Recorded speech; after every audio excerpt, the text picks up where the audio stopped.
Bonjour, aujourd'hui je vous propose une séance de développement des films argentiques en 3 parties. Les chargements et la chimie, les développements de grand format et les développements des moyens formats. Je commence par le chargement des films dans des cuves en utilisant cette façon transparente. Pour les grands formats, j'utilise cette cuve verticale comme biplan. La cuve contient les porte-films qui est réglable, une petite fixation et 2 barrettes qui nous aident de se guider dans les noirs et bien séparer les films. Je vous montre avec un exemple. Donc je fixe les barrettes sur les porte-films et j'insère les plans films en position verticale.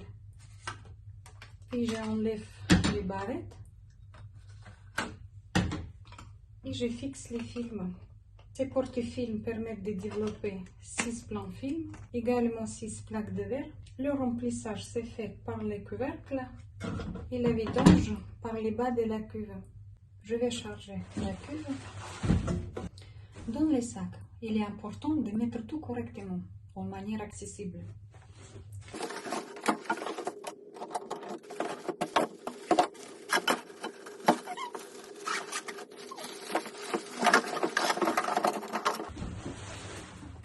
Voilà, une chose est faite. Pour la bobine de 120 mm, j'utilise la cuve cylindrique Patterson. Contrairement des systèmes de combi-plan, cette cuve contient une spire qui permet de développer 2 films de moyen format et une pellicule de 35 mm. Dans les noirs, je vais ouvrir la bobine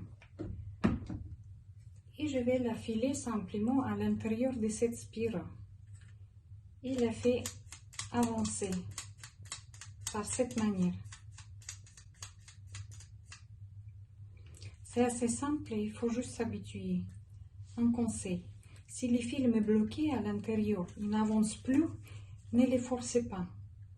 Ouvrez la spire et recommencez. Comme vous savez, les films de 120 mm contiennent les papiers protecteurs.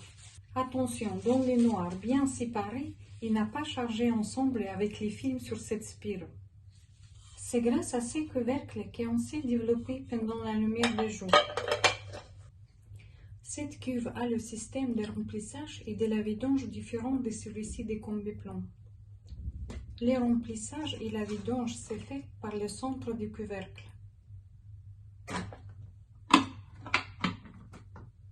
Donc c'est plus facile. Je vais charger la bobine dans mon sac noir.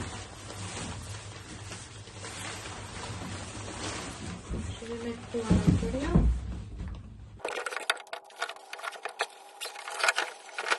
J'ai inséré les fils et maintenant je vais l'avancer. Doucement, sans stress. À la fin, j'ai la bobine.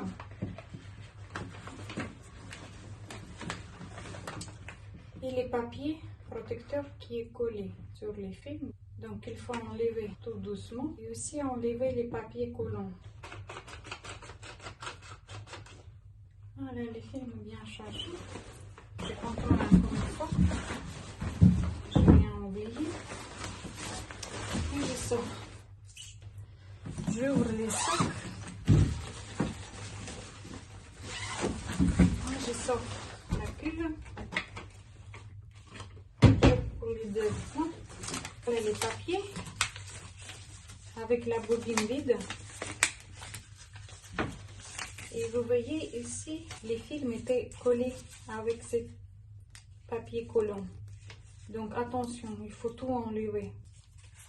La chimie, j'ai préparé les produits en avance.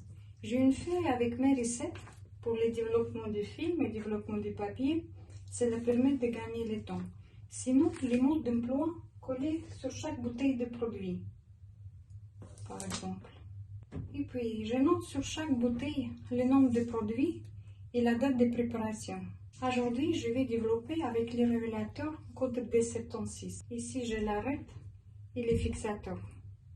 Et le dernier produit, c'est l'agent nettoyant Kodak. Je suis en train de préparer la solution nécessaire du révélateur Avec la cuve de grand format, j'ai besoin un peu plus qu'un litre, 1,50 litre. J'ai choisi la solution 1+1. 525 ml du révélateur et 525 ml de l'eau. Et j'ajoute de l'eau. Voilà, 1,50 litre. Je vais mesurer la température. La température est de 18 degrés, donc je devrais quand même remonter à 2 degrés. Pour remonter la température, c'est très simple. Je vais mettre dans cette bac l'eau chaude et on attend un peu. On se verra tout à l'heure.